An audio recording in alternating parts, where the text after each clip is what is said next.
तो भाई और बहनों, आप सभी लोगों का स्वागत है एक्सप्लेनर श्री में। जरा सोचो, तुम्हारी आंखों में किसी भी चीज के आर पार देखने की ताकत आ जाए। कुछ ऐसा ही होता है हमारी आज की कहानी में। कहानी की शुरुआत सुकीम नाम के एक आदमी से होती है, जिसे सभी लोग काफी मासूम मानते थे, क्योंकि उसके पैदा होते ही उसकी माँ की मौत हो गई थी और तब वो सिर्फ 8 साल का होता है। एक बीमारी के चलते उसके पिता भी चल बसे। उसके बाद से वो और उसका बीमार भाई दोनों अकेले पड़ गए। एक शाम जब वो घर जा रहा था तो उसकी नजर एक चोर पर पड़ी, जो एक लड़की का बैग लेकर भाग रहा था। सुकीम ने तुरंत ही उस लड़की की मदद करने का फैसला किया और जैसे उसने उस चोर को नीचे गिराने के लिए मुक्का मारा तो वो मुक्का जाकर सीधा उस लड़की को ही लग गया, जिसके बाद वो बेचारी वहीं पर बेहोश हो गई। ये देखकर वो चोर तो काफी खुश था, पर सुकीम को लग रहा था शायद वो किसी अच्छे काम के लिए बनाई नहीं है, इसीलिए वो चुपचाप वहाँ से चला गया। थोड़ा आगे जाकर उसकी नजर एक आदमी पर पड़ी। इसे देखते ही सुकीम को एक अजीब सी शक्ति महसूस हुई। तभी उस आदमी ने सुकीम को अपने पास बुलाया और उसे एक ऐसा राज बताया जो उसने कभी सपने में भी नहीं सोचा था। असल में सुकीम उस आदमी का ही बिछड़ा हुआ बेटा था, जो काफी समय पहले उससे अलग हो गया था। साथ ही उस आदमी ने बताया कि उसके पास कई रहस्यमय जादुई शक्तियां हैं, जिसमें से एक शक्ति अब वो अपने बेटे सुकीम को देना चाहता था। इसके बाद साध्वी ने जादू की मदद से सुकीम को एक ताकत दी। इसका नाम था सुनहरी आंखें। साध्वी ने बताया कि ये ताकत समय के साथ बहुत बढ़ जाएगी, पर इस शक्ति का इस्तेमाल सिर्फ अच्छे काम के लिए करना होगा। इस ताकत के शरीर में आते ही सुकीम वहीं पर बेहोश हो गया और जब उसकी आंखें खुली तो एक रोड पर पड़ा हुआ था। दूसरी तरफ एक रॉक स्टैम्प की नीलामी शुरू होने वाली थी, पर तभी लिन नाम की एक औरत ने उस रॉक स्टैम्प को एक नकली स्टैम्प से बदल दिया और फिर उस असली स्टैम्प को एक किताब में रखकर टेबल के नीचे छुपा दिया, ताकि वो उसे बाद में ले जा सके। पर उसके पास आने से पहले ही वो किताब नीचे गिर गई और एक सफाई कर्मचारी ने उस किताब को उठाकर कूड़े में फेंक दिया। इसके बाद वो किताब किसी तरह से एक दुकान में पहुंच गई, जो सुकीम की इकलौते जो की थी। थोड़ी देर बाद सुकीम भी वहां पर पहुंच गया और उसने अनजाने में वो किताब खरीद ली। इसके बाद वो उस किताब को लेकर अपने घर गया, जहाँ उसने अपनी भाभी के साथ खाना खाया। तभी उसकी नजर अपनी भाभी के चेहरे पर छाई हुई उदासी पर पड़ी, जो उनके घर की हालत की वजह से थी। असल में उसकी भाभी घर का सारा खर्चा चलाती थी और उसके भाई की दवाइयों से लेकर शौकीन की पढ़ाई का खर्चा, सब कुछ बहुत ज्यादा हो रहा था। वो समझ गया था कि उसे जल्दी कोई नौकरी ढूंढनी पड़ेगी, पर उसकी भाभी ने उसे सिर्फ पढ़ाई पर ध्यान देने को कहा। के बाद वो अपने कमरे में गया, जहाँ उसे अपनी शक्तियों का पहली बार एहसास हुआ। असल में अब वो चीजों के आर पार देख सकता था और तभी उसकी नजर किताब के अंदर मौजूद उस रॉक स्टैम्प पर पड़ी। सुकीम को स्टैम्प की असली कीमत का कोई भी अंदाजा नहीं था, इसलिए वो स्टैम्प को लेकर तुरंत ही अपने दोस्त जैकिन के पास पहुंचा और फिर वो दोनों मिलकर टॉम नाम के एक कलेक्टर के पास गए। शौकीन के हाथ में उस स्टैम्प को देखकर टॉम बहुत ज्यादा हैरान था, क्योंकि कुछ ही दिन पहले वो एक नीलामी में उसने वही स्टैम्प खरीदी थी। इसलिए उसने उस स्टैम्प की जांच करने के लिए एक एक्सपर्ट को बुलाया, जिसने अपनी जांच के बाद उस स्टैम्प को असली घोषित कर दिया। एक्सपर्ट की जांच के बाद टॉम ने उस स्टैम्प को खरीदने का फैसला किया और जब उसने शौकीन से उसका रेट पूछा तो उन दोनों ने तुरंत ही उसका रेट 4 लाख बता दिया। अपने हाथ में इतने पैसे देखकर वो बहुत ज्यादा खुश थे। जब टॉम को पता चला कि सुकीम को वो स्टैम्प किताब के अंदर मिला तो उसने कहा कि वो बहुत किस्मत वाला है। उसने सुकीम को एक स्टोन गैम्बलिंग कॉन्टेस्ट में साथ चलने को कहा, पर सुकीम इसके लिए तैयार नहीं था। उधर हॉस्पिटल में डॉक्टर से बात कर रही थी। असल में शौकीन के भाई के इलाज के लिए 10 लाख की जरूरत थी और इतने पैसे इकट्ठे करने के लिए उसे थोड़ा समय चाहिए था, लेकिन डॉक्टर अब उन्हें और टाइम देने के लिए बिल्कुल भी तैयार नहीं था।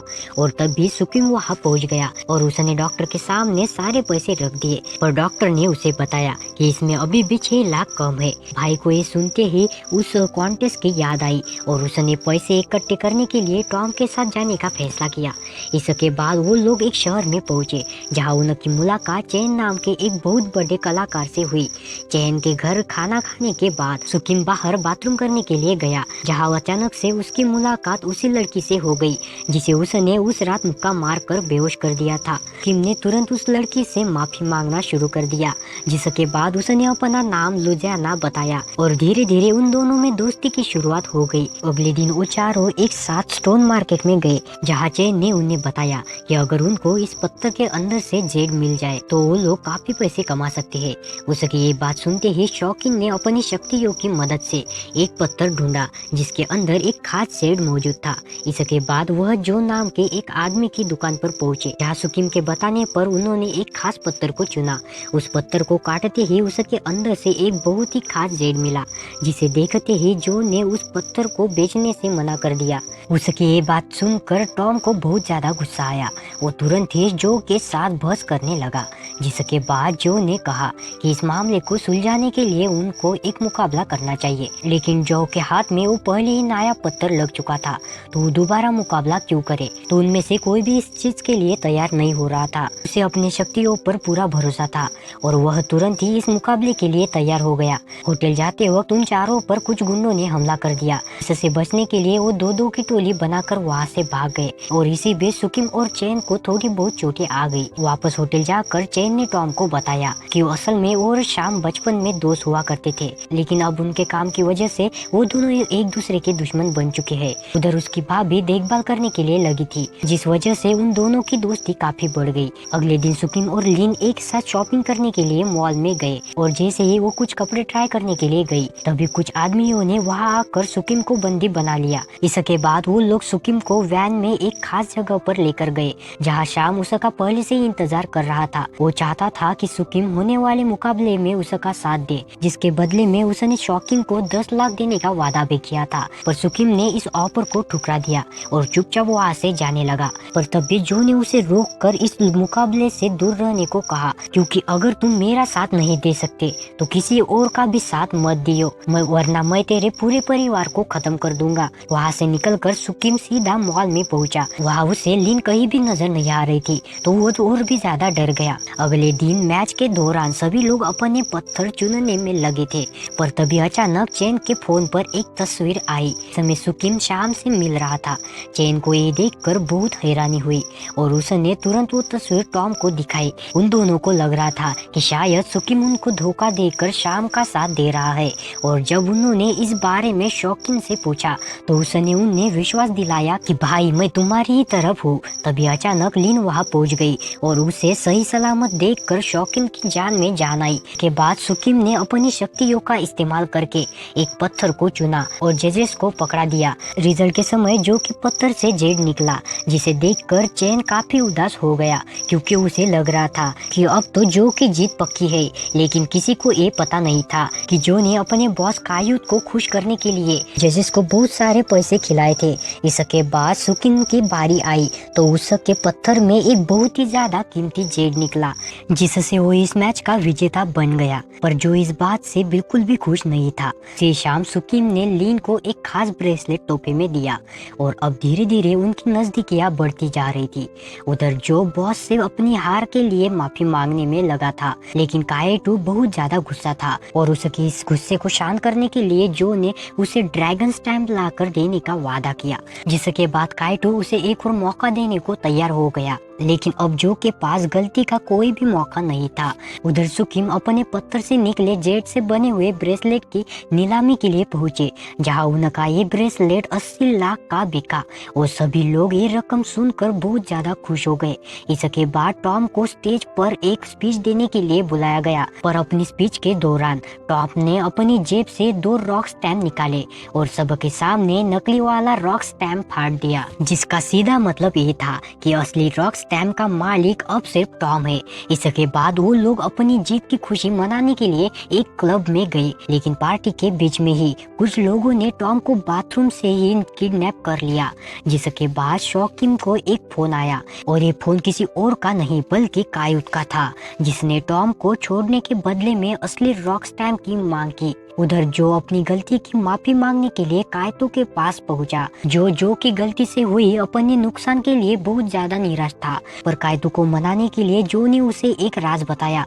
असल में रॉक स्टैम्प के ऊपर एक खजाने का नक्शा बना हुआ था और वो एक दूसरे देश का वासी होने की वजह से वो उस खजाने तक नहीं पहुंच सकता था। कायतो को उसका ये प्लान तो बहुत अच्छा लगा, लेकिन उसने शाबाशी देने की जगह पर जो का कत्ल कर दिया। उधर सुकुम और उसके साथी टॉम को बचाने के लिए कायतो के अड्डे में घुस गए, जहां उसके कुछ आदमियों का सामना करते हुए वो टॉम के पास पहुंचे। पर वहां उन्होंने देखा कि टॉम को टाइम बॉम्ब के साथ पिंजरे में बंद किया था, जो कि बहुत जल्दी फटने ही वाला था। सुकीम ने अपनी शक्तियों की मदद से उस बॉम्ब को रोकने की बहुत कोशिश की, पर अभी वो इतना काबिल नहीं था। अभी कायतो भी वहां पहुंच गया और उसने बंदूक की नोक पर उन सभी को बंदी बना लिया। और अब उसकी शर्त थी कि अगर वो टॉम को बचाना चाहते हैं तो उन्हें वो रॉक स्टैम्प उसके हवाले करना पड़ेगा। उनमें से किसी को भी समझ नहीं आ रहा था कि आखिर वो अब करे क्या। पर तभी लिन ने कायतो का ध्यान भटकाने के लिए अपना ब्रेसलेट उसकी तरफ फेंक दिया, जिसका फायदा उठाकर सुकीम और चेन ने एक दूसरे पर काबू पा लिया। कुछ दिनों बाद शॉकिंग के सपने में वही आदमी आया और इस बार उसने सुकीम को एक दूसरी जादुई शक्ति दी, जिसकी मदद से वो कल को देख सकता है। तो ये मूवी यहीं पर एंड होती है। तो आपको ये मूवी कैसी लगी नीचे कमेंट में जरूर बताना। सो मिलते हैं जल्दी नेक्स्ट वीडियो में।